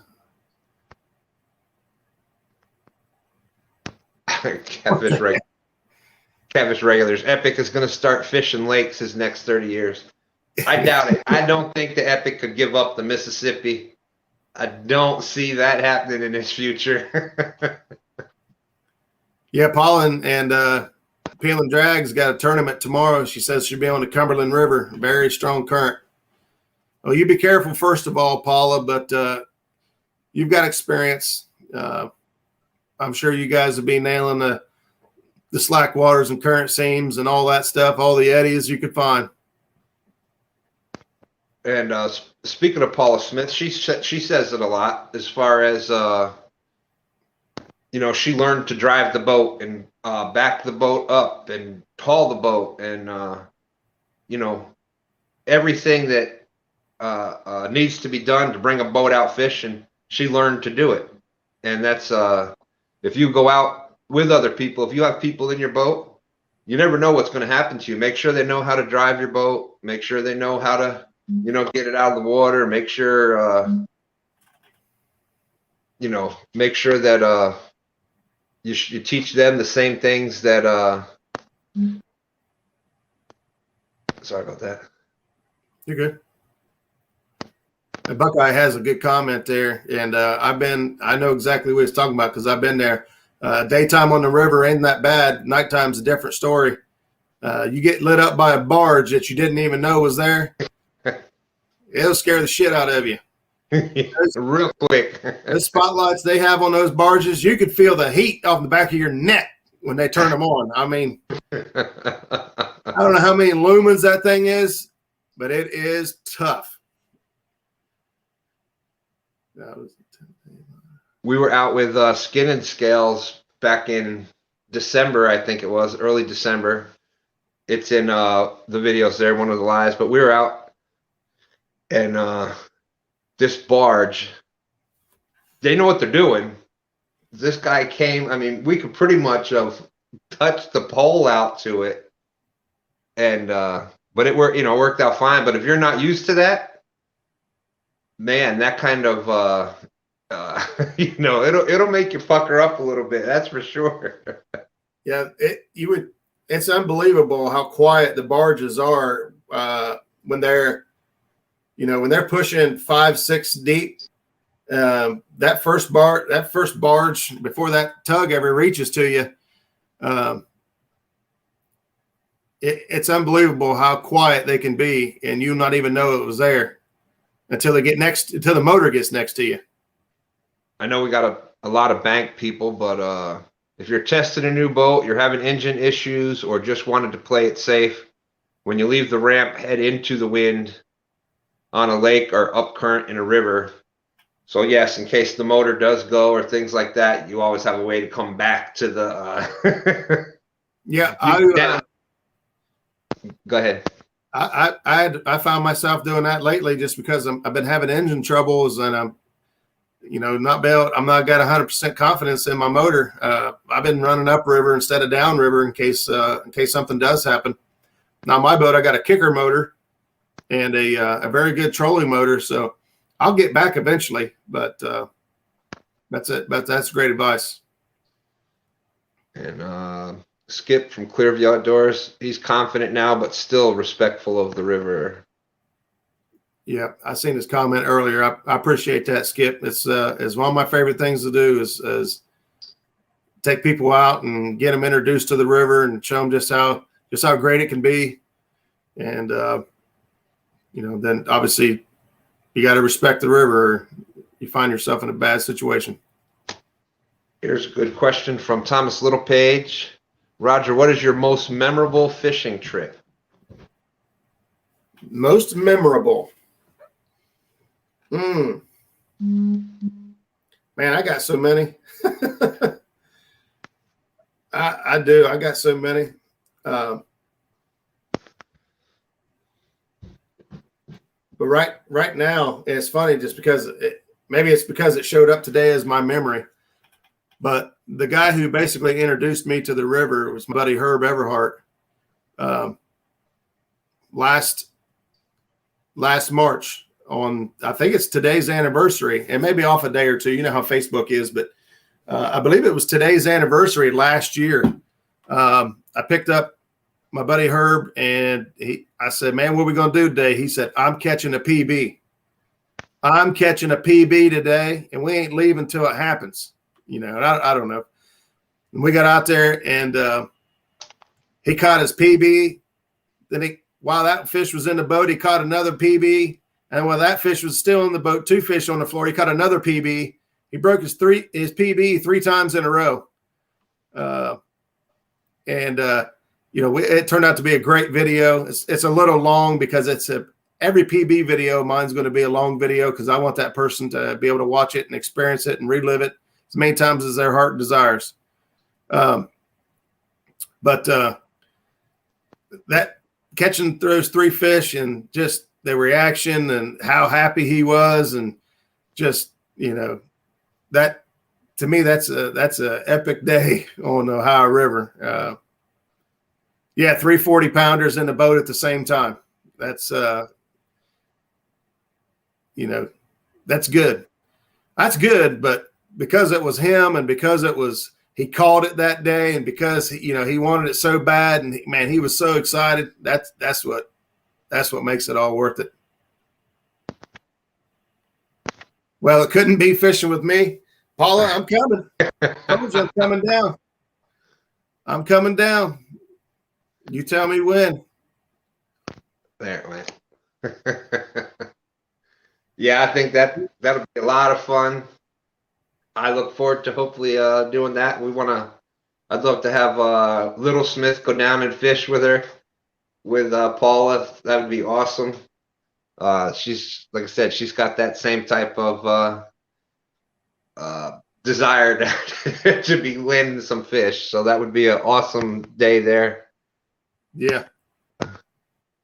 I know you, Roger, you're heading out early in the morning. I'm not gonna. Yeah, I'm watching the time here. I'll hang out for a few more minutes. I got a couple things I got to wrap up here at the house before I head to bed, but we're good to go for a few more.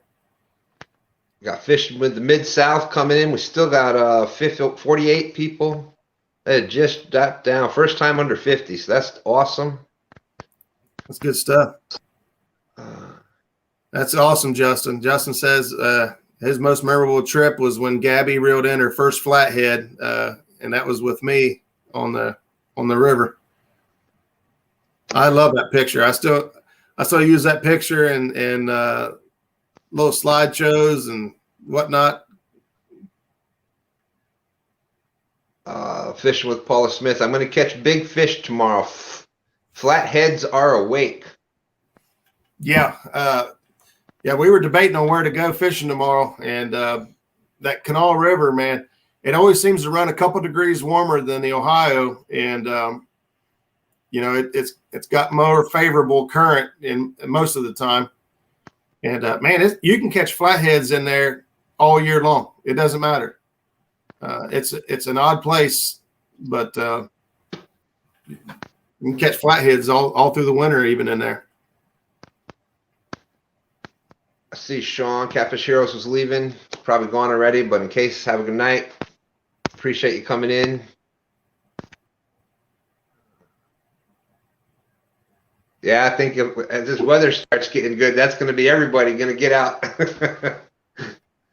Yeah, find somewhere to go.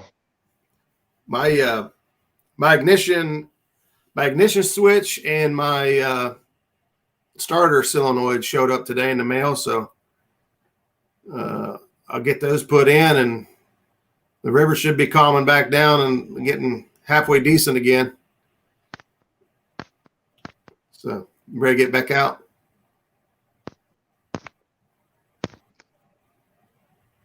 Yeah, and should be some this time here in the James. I'm so looking forward to this next. That the winter is over.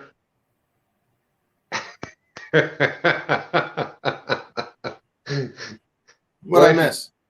The comment I just put up right there for you. Betty comes in, and of course, hello, Betty. She just pops in, stirs a turd, and pops out. Yeah. Yeah. Hey, Buckeye, I don't know if that's still up. I thought I deleted it. I was actually messing around with my camera and stuff because I was trying to set this poster board up behind me and get it all. And so I had to be on screen to see where it needed position and what you guys could see. I didn't take consideration if I split screen with somebody, you guys can't see much. Let's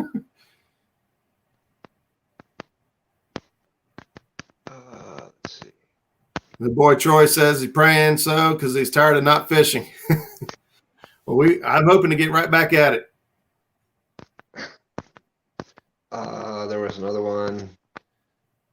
Tournament, Pickwick. Somebody had a question. All right, Fish and Chick, have a good night. Good night. Thank you. I think it was Skip that had one for, oh, there it is. Epic, I got it up on the thing.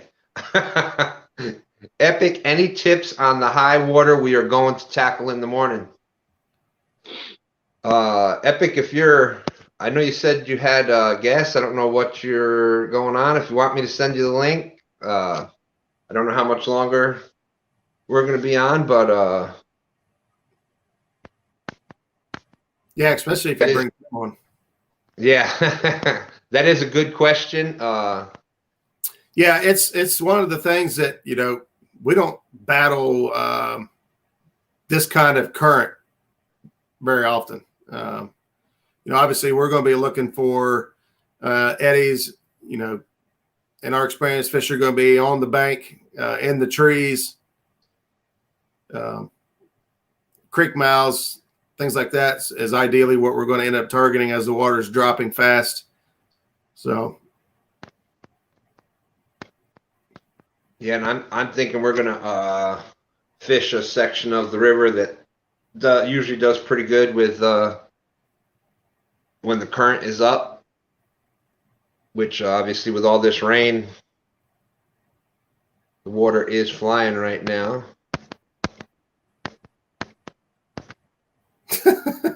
No, I'm not a nurse, Betty. Hey, I hope you get your boat put together, man. I'm excited to see how it turns out. Get out there and get on the water. Yeah, Betty's comment, Josh, went right past. That's the only thing I have with StreamYard is, for those that haven't done this before, when you're doing StreamYard on your phone, the chat box is over here. Well, it's over here. And it shows maybe 2-3 comments at a time. So if you've got 50 people, and we know everybody likes to be in the chat and stuff, right? It shows 2 or 3, but that meant 6 just went right past the screen. Yeah, I'm up here on the laptop, so I can see quite a bit. Justin, good luck tomorrow, Fisherman's Wharf. It should be pretty good that way. I saw a lot of activity over there with the bait. All the birds were over that way. But think about Blanco Point as well. Those rocks are going to warm up. And I got a feeling there'll be some fish over there on Blanco. Tomorrow we're going to fish the around Greenup Dam. There was a question about a bait that works better in high water. In my opinion, your cut bait, your fresh cut bait of the fish that are in that area, because with that water being all high and that's what they're going to be doing, is out feeding on that kind of bait fish and the forage fish that are in that area. So in my opinion, that's what works best. And if it's shad or one of those bloody oily fish that puts out a good scent trail, that's even better. But that's my opinion. Yeah, I agree. The fresh is always best. I mean, it's I'll use frozen bait if I absolutely have to, but I'll tell you, we have no bait tomorrow right now. I went out for like 2.5 hours trying to catch bait. Couldn't find any. Zach went to go put the boat in and try to catch bait this evening, but the water's so high, we have to put the boat in on the road. So there's no pitch really to it. So you got to back your truck like way back there before the boat will come off. So you can't do that by yourself. You'd have to get out in chest deep water to get it back in your boat. So we're going out tomorrow morning, and we have no bait. And if we don't catch bait, we don't fish. That's how bad we want fresh bait. And I do that a lot. When I went out last Friday, I had no bait. If I didn't catch bait that morning, I didn't get a fish. We did that a couple months back, and we did have fresh bait. We had live eel with us that we could have used, and that is an option here in the in the James, but we still spent like 2.5, 3 hours of prime fishing time trying to get fresh shad. And in hindsight, we never got it. So in hindsight, yeah, I should have went with the fresh eel because I did have fresh bait. But yeah, that's and that's another whole the Buckeye chicken. Somebody said, Catfish Regulator said, Roger, they're selling chicken every day. Yeah. Talking about not having bait. That chicken belongs on the grill. For us on this time of year on the Ohio River, we use chicken. We use chicken throughout the year. There's days up on Hoover Reservoir when I'm dragging baits. Chicken will outfish fresh shad every time. There's a time and place for it, and there's times it's on my boat, and there's times it's not. Confidence is the thing. I just don't have any confidence in it in our river conditions through the winter. Doesn't seem like a very good cold water bait. I don't know why. Maybe it's because I don't use it. I don't give it enough chance, but I don't have any confidence with it. Yeah, I mean, the way I look at chicken is there's been days, the same thing like you said, and it was in the fall of last year, October, November. There was days where only fish we caught was fish on chicken. And, a couple of them were nice in the 20s and whatnot. But most of the time, what you heard Roger say before and Epic and like what we said before is if you've got that, chances are that biggest fish that's swimming in your water is not going to hit the chicken. You can catch big fish on it. But if you're fishing for that biggest fish that's in the water, they're predominantly by that time a fish diet, and that's what they're going to be eating. So day in and day out, your chance of catching that biggest fish will be on the forage fish that's in that area. Yeah, and you don't know what that'll be. Abbott says red horse suckers outfish chicken.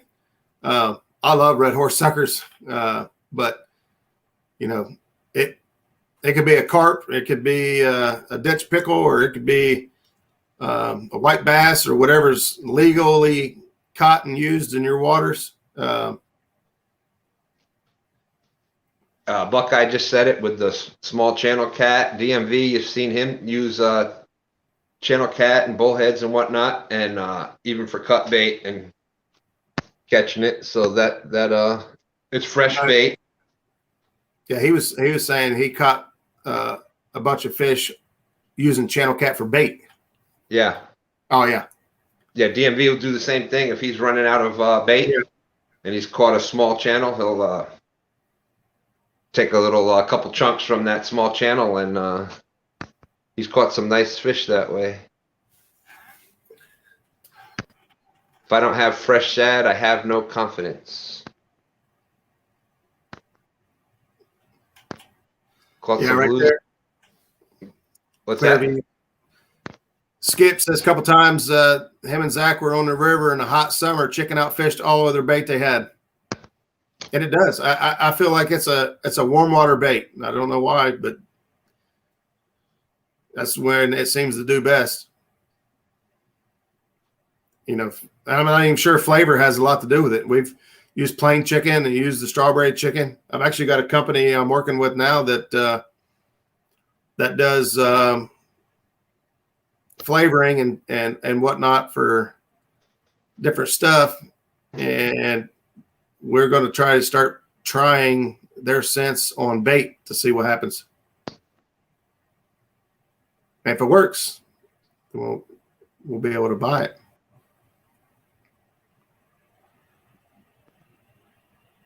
Mike Greenwell is back. The phone died. Reef Robber, how you doing tonight? Appreciate you coming in. Thank you. Fresh cut drum for blues, says Thomas Littlepage. I've caught some fish on drum, but it's way down the list of baits I'd prefer to have. If you can get common carp, I tell you for a fact, if you cut a common carp up and then bag it, which is what I do normally, I'll cut a carp up and then I'll bag it and let all that juices and whatnot soak in. A common carp has like 10 times the amount of blood as a quailback or a drum or any of those other fish. Your common carp is 10 times bloodier, I believe, than any of those others. Chicken is yummy at 165 internally. That's why it works better in the hot water.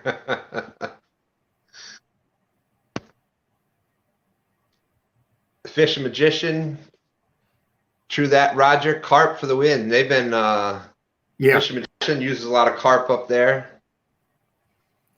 Yeah, and they're not, like I said, they're not the same. I've caught 2 or 3 different carp, and caught a common carp, and caught, you know, a quailback, or, you know, bowfin, or whatever everybody calls them, something else. We don't have any Asian carp here, or silver carp, or wherever the hell they're naming them now, but we don't have any of those here. But the common carp will be 3 times bloodier than the rest. Hot dogs catch blues on Green River Lake. I don't think I've used a hot dog, and I don't think I've used a hot dog. Yeah, and you know, all those baits will work. Even with talking with Epic the other night, I don't remember if it was on my channel, your channel, or on whatever, but he was talking about we were talking about the different you know, non-water baits, and pork came up, and you know, it's a greasy protein, so the amino acids are going to be coming off of it. You know, hot dogs, even though they may not be, you know, 100% meat, but they're still protein. Yeah. It's, you know, it's got an oil, it's got a scent trail, it's got proteins, amino acids. You know, and if you break down I was amazed by the numbers, which I don't remember, of how many sensory organs the catfish have on the outside of the body, because they're a skin fish, so they're very good using their whole body at sensing scent. 600,000. Yeah, it was crazy, right? Just 600,000.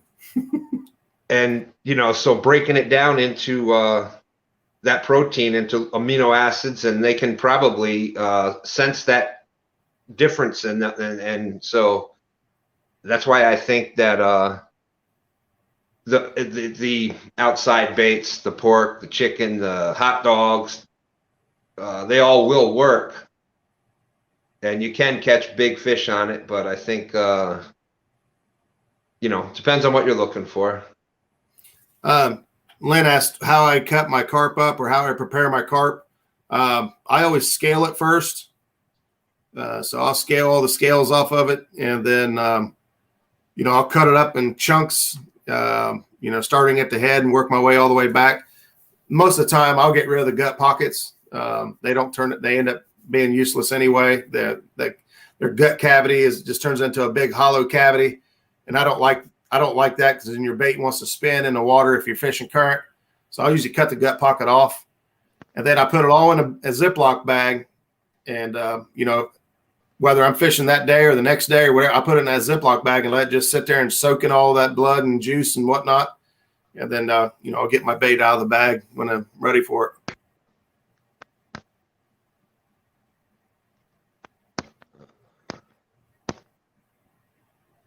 Somebody says I'll use night crawlers before I use chicken. Maybe catch bait too. There ain't nothing wrong with a big glob of night crawler on a hook. I don't care. That's a great bait. Yeah, Paula, we can't wait. Hopefully we get to see you and Chris Sauter together. That'd be an awesome trip. I'd say that's probably going to be a filming for a upcoming Catfish Crazy show. Oh, there you go. Forgot all about that. Yes, yes. That's going to be too good to give away for free on YouTube. I can guarantee it. That's going to be a good time. I can't wait to get down there and fish with Paula. We're going to have a blast. Hopefully we catch some big fish, but we're going to have a blast.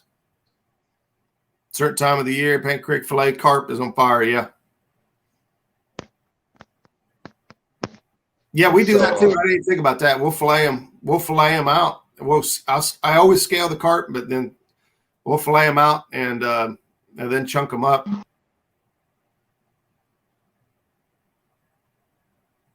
Mike Turner says, don't scale it. Fillet it, chunk the fillets in the blood, or beat it enough with a stick to bleed into the. Yeah, that's a trick too. If you catch when you catch your bait, and it's still alive, beat it with a club. Beat it with a club.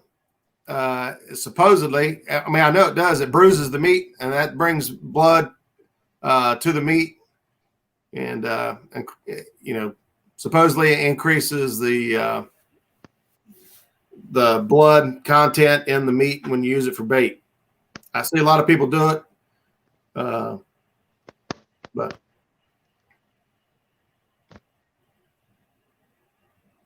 I've also seen other people that was comment went past there too, but they bleed out a fish so you get the blood.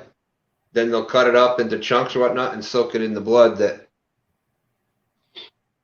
I haven't done that, but I have heard of that. And I want to leave the blood in the fish. Yeah. Ziploc bagging. Yeah. On the carp, I do. I cut them all up and I put them in the bag and all that. But when it comes to everything else, one of my favorite things to do is take a 3-4 inch shad and just nip his tail off and leave him whole. You'd be surprised how long it will bleed, even after it's dead, how long it will bleed off the tail.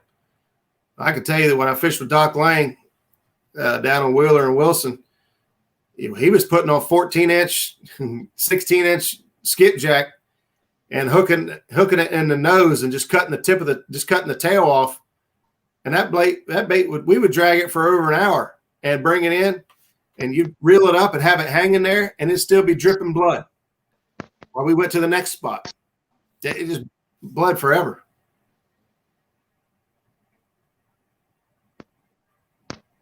That's also a tip for not only just for catfish, what you were talking about nipping the tail or getting the blood. I used to use that trick on shiners fishing for bass or pickerel or pike. I'd take the point of the hook and I would just go up by the gills and I would poke it in that area right between the gills just to get the blood dripping out of there a little bit. And any of your predatory fish, they sense blood from a struggling bait fish. It's an instinctual bite. So, you know, crappie, pickerel, bass, that will work for every fish that swims. Betty said Justin goes Michael Jackson on his carp. He just beats it.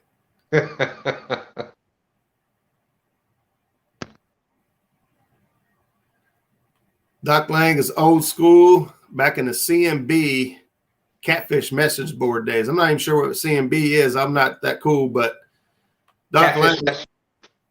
Huh? CMB, Catfish message boards. Yeah, I knew that. Oh. No, Doc Lang is awesome. He's got so much experience and he's so cool to talk to. It was an awesome trip. We're ready to plan another trip.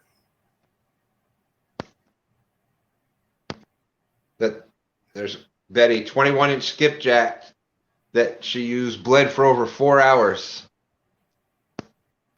Yeah, Then 7-pounder almost 5 hours later. Yeah, and that's the thing. It is crazy. And the small fish would come up and bite at it and mess around with it. You'd get all these little dink bites, and then all of a sudden it just boom, fish. You know, the fish was on. Paula was saying that's the way that Steve Douglas does it. Skip said he thinks Justin might have got violent, and he's the one telling Justin to go fishing with him and not me. Yeah, you know.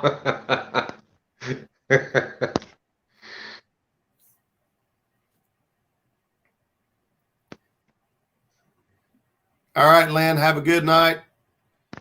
Have fun. Good luck. Yeah, just like right there. It's like 6 comments just went bloop. See you later, Lynn. Appreciate you coming in. Catfish Fever and Outdoors. Lynn's been doing a great job on the overnight chats there.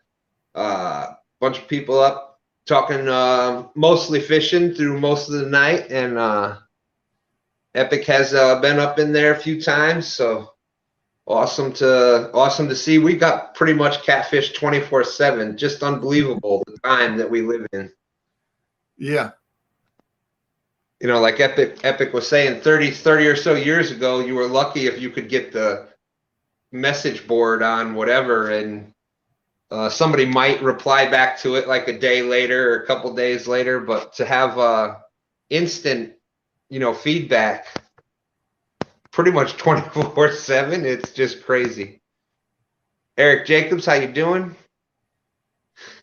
He said he's had more luck with drum than carp, and hey, it's different in every area. There may be more drum in that area than carp, and that's a certain notch in that particular area that the big fish are feeding on drum, and not feeding on. There's not that many carp there, so every spot, even the same river, it's you in the Ohio River there. Just certain sections you fish differently than you fish other sections. It's not, there's not one fits all method for anywhere in the country. So that changes. I mean, the fish change.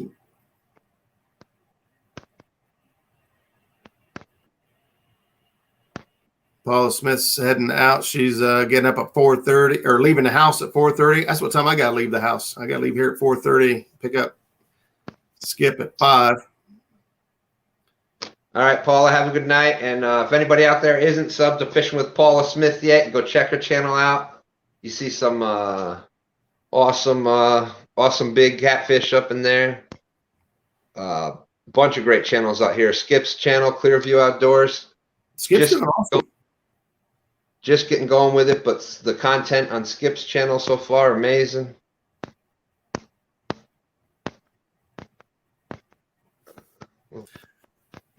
Missed it. Mike Kaufman asks, what's a better bait on the Ohio River, carp, skipjack, or creek chub? Whichever one's freshest. Whichever one's freshest. Boom. I think creek chub. I think skipjack's probably the most reliable of those three. More consistent. I've had great days on carp and creek chubs. Problem with creek chubs is, man, the gar really, really like them. So if you got gar in the area, they'll mess with you. But I love creek chubs. Hey, Ernie, good night. It was awesome meeting you guys today. I appreciate hanging out with you and talking with me. And we'll do it again. I'm sure we'll run into each other out there on the lake somewhere.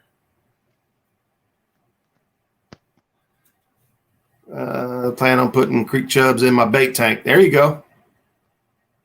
Man, there was a long time I used creek chubs like exclusively. I like them.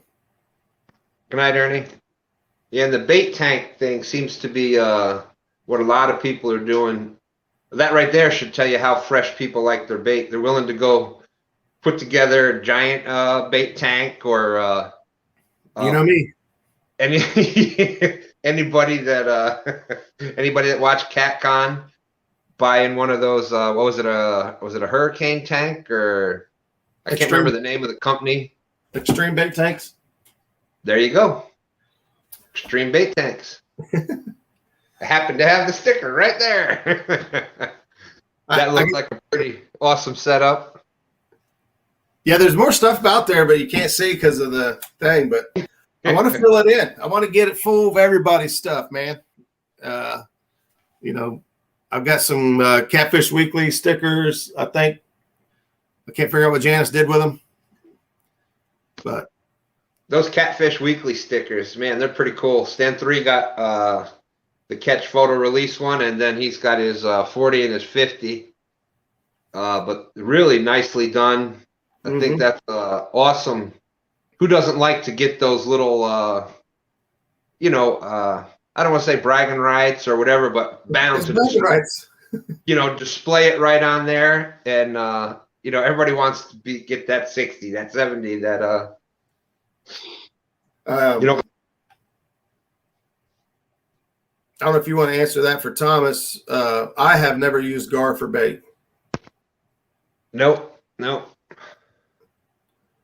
Fishing Mid-South. How do you catch creek chubs? My favorite way is on a rod and reel. Very small hook, either waxworms or I tell you, I catch just as many on corn. I'll put 1 or 2 kernels of corn on a hook and no weight, no nothing. And I flip it up in a hole and I just watch my line move. When my line takes off and I set the hook, and I love catching, 6 to 8 inch creek chubs, and they're great bait. Little red worms work well. Little piece of night crawler will work. Yep. Another good one in the creeks and stuff like that is like a 64th ounce jig, really light little jig, and same thing. You tip it with just helps you control it a little better going down the stream, or a little bobber with the plain hook, like we were saying, and yep, that's a lot of fun. That was kind of what we were talking about earlier with the people that have fished for a lot of their lives for multiple species kind of have an advantage with a lot of these things because it's time on the water, but getting bait, you already know a lot how fish react in different situations, and just to be able to go to any body of water and catch bait is a huge thing. Yeah, that's I know it's like catfish versus bass fishermen or whatever, ditch picklers, but in reality, bass fishermen have a lot of the knowledge to catch these flatheads. It's sad to say that the flathead actually more resembles, I feel like, a largemouth bass than it does most of the catfish community because of its build by nature, the huge underbite, eyes on top of the head. It's an ambush predator, much just like the bass, and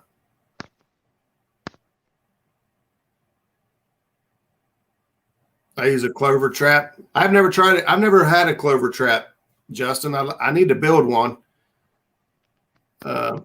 They look awfully tedious. I'm sure I could do it, I guess. We will tandem it. What are we tandeming? Probably something we talked about 10 minutes ago because I'm scrolling back up the chat and seeing how many I missed. Yeah, I can. My memory don't go back that far.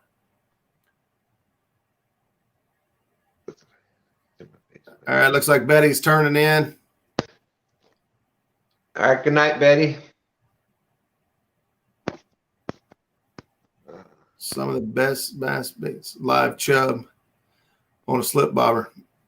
Yep.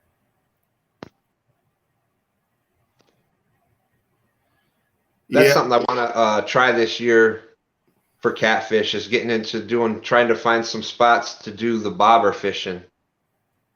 I always loved bobber fishing in lake and whatnot, and I think it's really exciting. You see that bobber just start running across the water, and all of a sudden, bloosh, just gone. That's just you never know, because when you have the pole and it's set up for catfish, and you get the takedown, you kind of know already. Okay, it's not necessarily all the time, but you can have a general idea by how that pole took off on whether or not what size fish. But you get that bobber and it just kind of goes and goes under. You don't know if you've got a 5-pounder, a 100-pounder. You just don't know. Yeah, I like using bobbers. I think from the bank, I'd love to see people start using planer boards.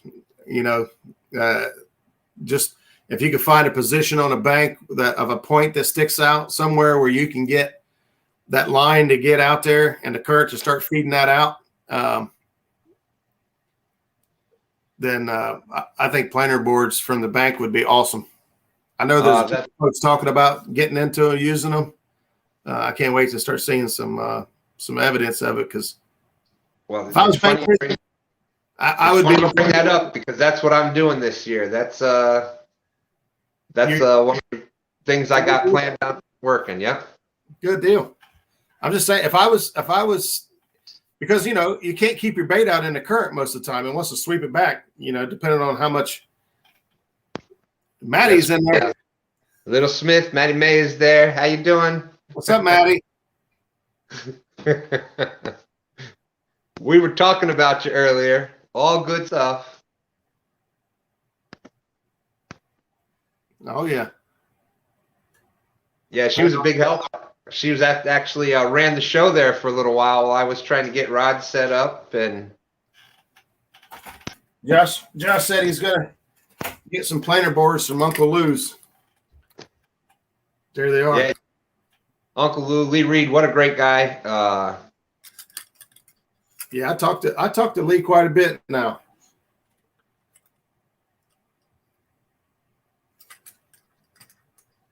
Beautiful. And personalized. I mean, come on now. The only problem with them is they're clean. They need to get out there and get slimed up.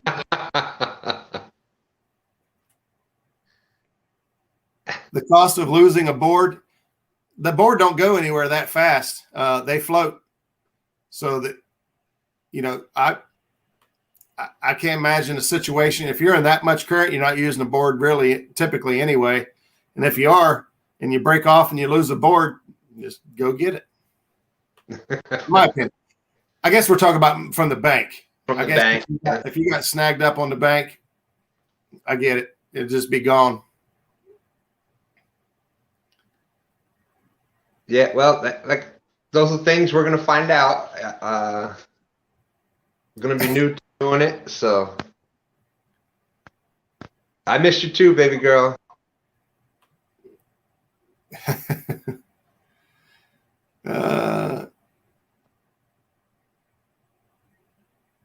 Mike, you wouldn't cast it. You would cast out into the current, and then you would clip the board on, and then you would lower it down into the water, and then you would just keep tension on your line. And what that does, that tension makes that board turn just a little bit.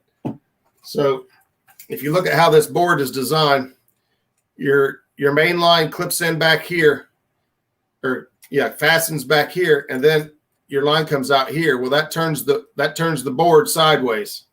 Okay, because naturally it's going to want to go in a straight line right here. Well, because the board's now turned sideways, the current is going to start pushing it out because it's at an angle. And that's what causes the board to plane left or right. So you got a left board and a right board.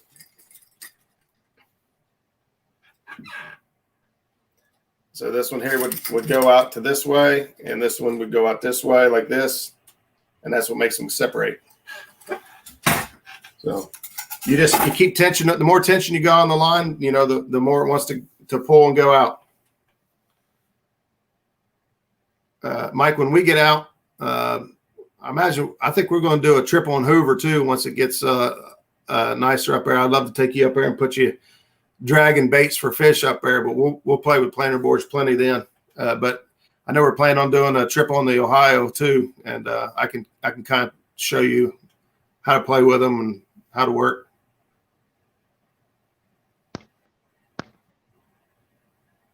Epic Catfish says, I'm going to invite at least 10 super catfish experts on the round table live on my porch this summer.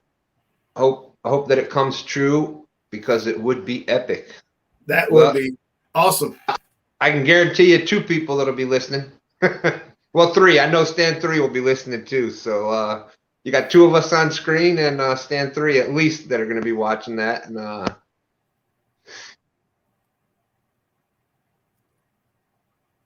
I'm not sure what he's talking about. He said, Tim said that's what I need too, Muskrat. Maybe he needs help with planer boards. I think he was talking about the planer boards. Uncle Lou's planer boards looking pretty sharp. I don't blow smoke. That's just how I am. I've not used the boards, so they look like they're built great. The quality is definitely there. So I don't see why they wouldn't work. But once we get to run them and pull them, then I'll give you the lowdown.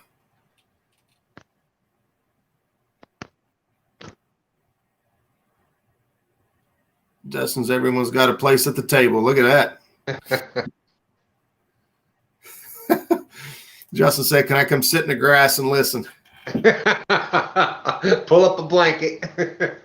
Yeah. We're gonna have the picnic on the grass at Epic's house. Gosh, I'd love to. Maybe I'll just have to put together a video for everyone and see if I can't get it to work the way I think. Keep in mind, I don't think I've done the bank planer board thing. I know it's been done. Actually, it was Doc Lang who talked, the real dude, catfishing. Man, he catches all the bait. What in the world is his name? Daggone it. Anyway, he was trying to get out there to catch skipjack, and Doc had talked to him about using the planer board from the bank to get out there, and that's exactly what he did. He was trying to catch these skipjack that were riding the current seam. I did see that video. He's using the planer board to work that board out there to that seam where the fish are actually at, because by the time you cast, it just brings your bait right back in, and he couldn't stay out there where the fish were, and so he made that video, and that would be it would be a great technique for catching catfish too. Wow, Epic's trying to blow our heads up here, Roger. What's that? I said Epic's trying to blow our heads up here. Man. Daggone, Tim. I don't know if I can get through the door now. I'd fall over. Shoot, what is it? Oh, Eric Jacobs said I went to Hoover 3 days ago. South half middle pool was open. Yeah, I seen Dave Funk post a couple pictures today. He was out, got his boat out today, and so that means it's good to go. I don't know what he caught a couple fish, but I don't know if he was dragging or anchoring. I love dragging. An epic lawn party. There you go. Mike Greenwell fishing, bumping Mike Greenwell. I love his channel. He does a great job. Epic. What time should I be there? Yeah. John Null is the name of the guy, but Regular Dude Fishing is the name of the channel. But yeah, J Null Fishing, I think it might be another name. He's got a YouTube channel, but looks like somebody said they just watched it today. As a matter of fact, yeah, Dale. Yeah, hey, I'm up for learning any new trick or anything that can help put more fish or bigger fish. I've always been, I do a lot of bank fishing because boats are a little more difficult for me, depending on the size of the boat and whatnot. So, trying to adopt some of the boat tactics for bank. Yeah, to try to help with that. That's something I've been interested in, and actually was talking to Lee about planer boards from the bank. So I think that could be in the right spots. That could be deadly. It could be the next thing for bank fishermen. Who knows? I've got a couple spots I know for a fact. I'm thinking wing dikes. I'm thinking gravel bars. I'm thinking. Maybe even sharp bends in the river. Ka-ching!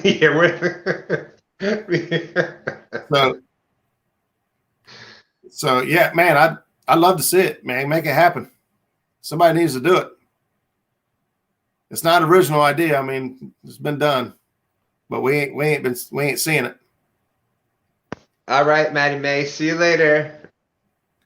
Yeah, I'm probably going to have to hop off here too. I got to get up at about 3:45 to get rolling.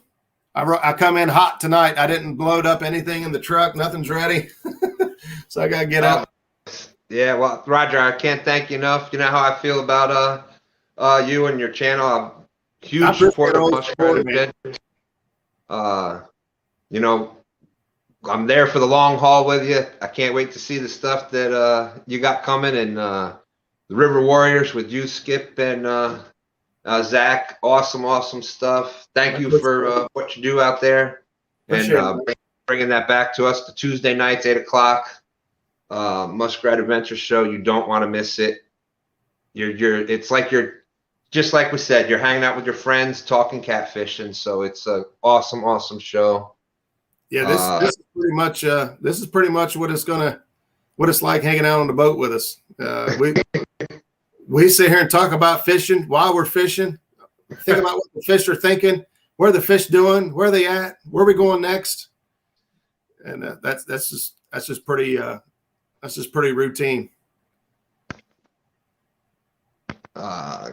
Kept it interesting for 2 hours. Well, thank you. Yeah, we tried. We're not quite epic, and Yeah. you know, he can go for 3, 4, 5 hours and keep it interesting, but we did what we could. and heck, we could go longer, but yeah, I could do this till midnight, easy. But I gotta get some sleep in here. Make sure I'm worth a hoot tomorrow. I'm going to imagine it's going to be an adventure tomorrow, fighting the river and all that. Skip set it up there. If you guys didn't catch it on my last live, looking for a couple bank fishermen to come on the show, just because I want to try to be diverse in what we're providing for folks. So if there's somebody that would like to come on the show, or if you guys know of a bank fisherman that you think would be a good fit for the show, send me a message or something, and I'll see if I can get him to come on and talk catfish with us. I've got an awesome guest coming up the week after next, Carl Morris Jr. The guy's very accomplished angler. He's a big tournament angler. So have your questions ready. And don't forget tomorrow night with